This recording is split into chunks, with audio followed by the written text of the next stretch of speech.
வாழ்க வளமுடன். Healing hands education healing centre தங்களை அன்புடன் வரவேற்கிறது.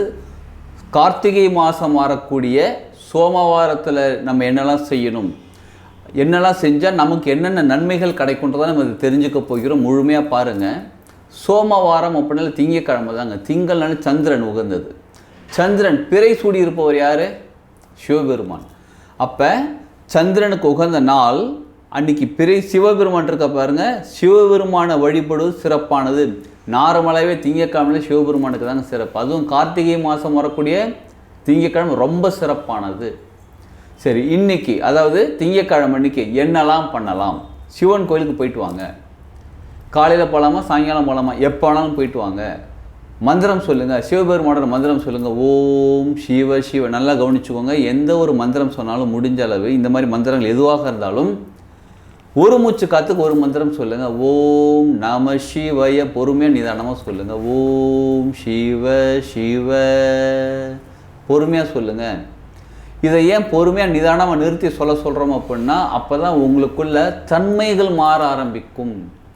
அந்த மந்திரத்தோட முழு பலன் கிடைக்க ஆரம்பிக்கும். ஓம் சிவ சிவ சிவ சிவ சிவ சிவ சிவ சிவ அப்படின்னு வேக வேகமாக சொன்னால் உங்களுக்கு அந்த எனர்ஜி ஃப்ளோ எப்படி இருக்குன்னு பாருங்கள்.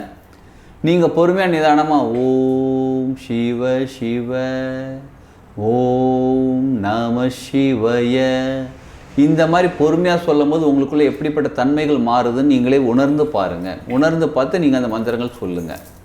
சரி, அடுத்த வேறு என்ன பண்ணலாம்? சிவன் கோயிலில், உங்கள் வீட்டு பக்கத்தில் கூடிய சிவன் கோயிலில் சங்காபிஷேகம் என்னைக்கு நடக்குதுன்னு கேட்டுக்கிட்டு அந்த சங்காபிஷேகம் நடக்கிற அன்னைக்கு நீங்கள் அங்கே போய் கலந்து கொள்ளுங்கள். அந்த பூஜையில் அவங்கக்கிட்ட கேளுங்க, சங்கு வாங்கி தரலாமான்னு கேளுங்க. வாங்கி தரலான்னு சொன்னாங்கன்னா சிவபெருமானுக்கு உகந்தது எந்த சங்கு, அதாவது அந்த கோயில் எந்த சங்கு பற்றி பூஜை பண்ணுறாங்கன்னு கேளுங்க. அந்த சங்கு வாங்கி கொடுங்க. வலம்புரி சங்கா, இடம்புரி சங்கம். பல கோயில்களில் ரெண்டுமே சேர்த்து தான் வாங்குவாங்க. வலம்புரிங்கிறது ஆண் தன்மை, இடம்புரிங்கிறது பெண் தன்மை. வலம்புரிங்கிறது சிவன், இடம்புரிங்கிறது சக்தி. இதை ரெண்டும் சேர்த்து பூஜை பண்ண ரொம்ப சிறப்பு. அப்படி பூஜை பண்ண சங்கு உங்ககிட்ட கடத்துல நீங்கள் வீட்டில் வாங்கி வச்சுக்கோங்க. ரொம்ப சிறப்பாக இருக்கும். சரி, அந்த மாதிரி கொடுக்க மாட்டேன்றாங்க, நீங்கள் வாங்கி கொடுத்து அதை அர்ச்சனை பண்ணி பூஜை பண்ணி வாங்கிக்கோங்க.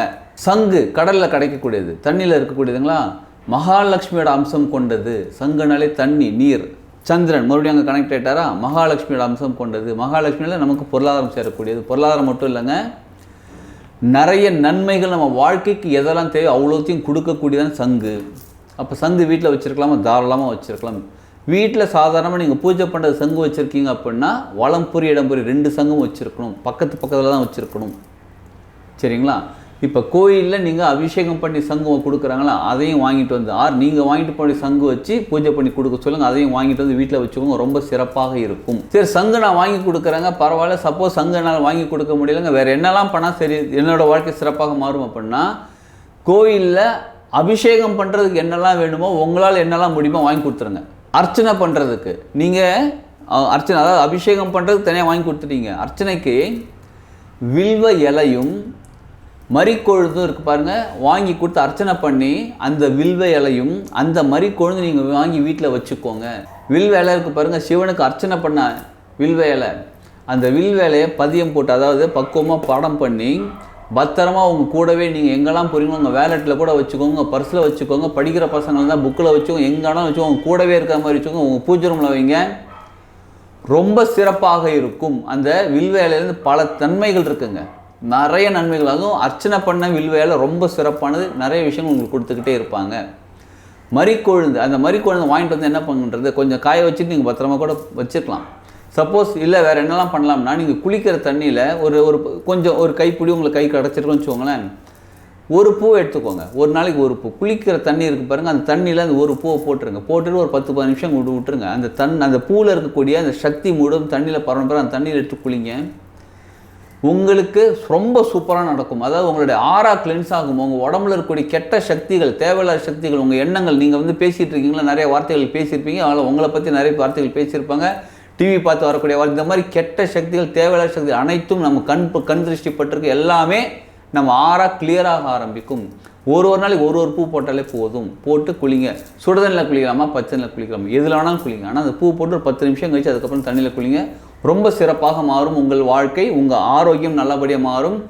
உங்களுடைய ஆறா, அதாவது உங்கள் எனர்ஜி பாடி இருக்கு பாருங்க, சுத்தமாக கிளென்ஸ் ஆக ஆரம்பிக்கும், கிளென்ஸ் ஆகிவிடும். மறுபடியும் சொல்கிறாங்க, உங்கள் வீட்டு பக்கத்தில் கூடிய சிவன் கோயிலுக்கு போயிட்டு என்றைக்குன்னு விசாரிச்சுக்கிட்டு, சங்காபிஷேகம் என்றைக்குன்னு விசாரிச்சுக்கிட்டு அன்றைக்கி பண்ணுங்கள். எங்கள் வீட்டில் பக்கத்தில் சிவன் கோயிலே இல்லைங்க, நான் சிவன் கோயிலுக்கு போனேன் கேட்குறேன், எங்கள் ஊரில் பண்ண மாட்டேன்றாங்கன்னு சொல்கிறாங்க. வேறு என்ன பண்ணலான்னு கேட்டிங்கன்னா, சங்கு வாங்கி வச்சுக்கோங்க. நீங்களே வீட்டில் வாங்கி வச்சு மனசார சிவனை கூப்பிடுங்கப்பா, சிவபெருமானே உங்களுக்கான சங்கு வாங்கி வச்சுருக்கேன், உங்களுக்கு அபிஷேகம் பண்ணணும்னு நான் நினைக்கிறேன், எனக்கு சங்காபிஷேகத்தில் சங்கு வாங்கி வச்சு வலம்புரி இடம்புரி 2 சேர்த்து வாங்கி வச்சுருக்கிறேன், எனக்கு நீங்கள் வீட்டுக்கு வாங்க, வீட்டுக்கு வந்து நான் என்ன அர்ச்சனை பண்ணுறனோ என்ன பண்ணுறனோ அதை நீங்கள் ஏற்றுக்கோங்கன்னு மனசார ப்ரே பண்ணி வேண்டிக்கோங்க. நிச்சயமாக உங்கள் வாழ்க்கை சிறப்பாக மாற ஆரம்பிக்கும். முக்கியமாக கவனிச்சுக்கோங்க, கோயில் இருக்குது, கோயிலில் சங்காபிஷேகம் பண்ணுறாங்கன்னா அங்கே போய் பார்க்குறது மிகவும் சிறந்தது. அப்படி சப்போஸ் இல்லைனா மட்டும் சங்கு வீட்டில் வாங்கி வச்சு பண்ணுங்கள், ரொம்ப சிறப்பாக மாறும் உங்கள் வாழ்க்கை. வாழ்க வளமுடன்.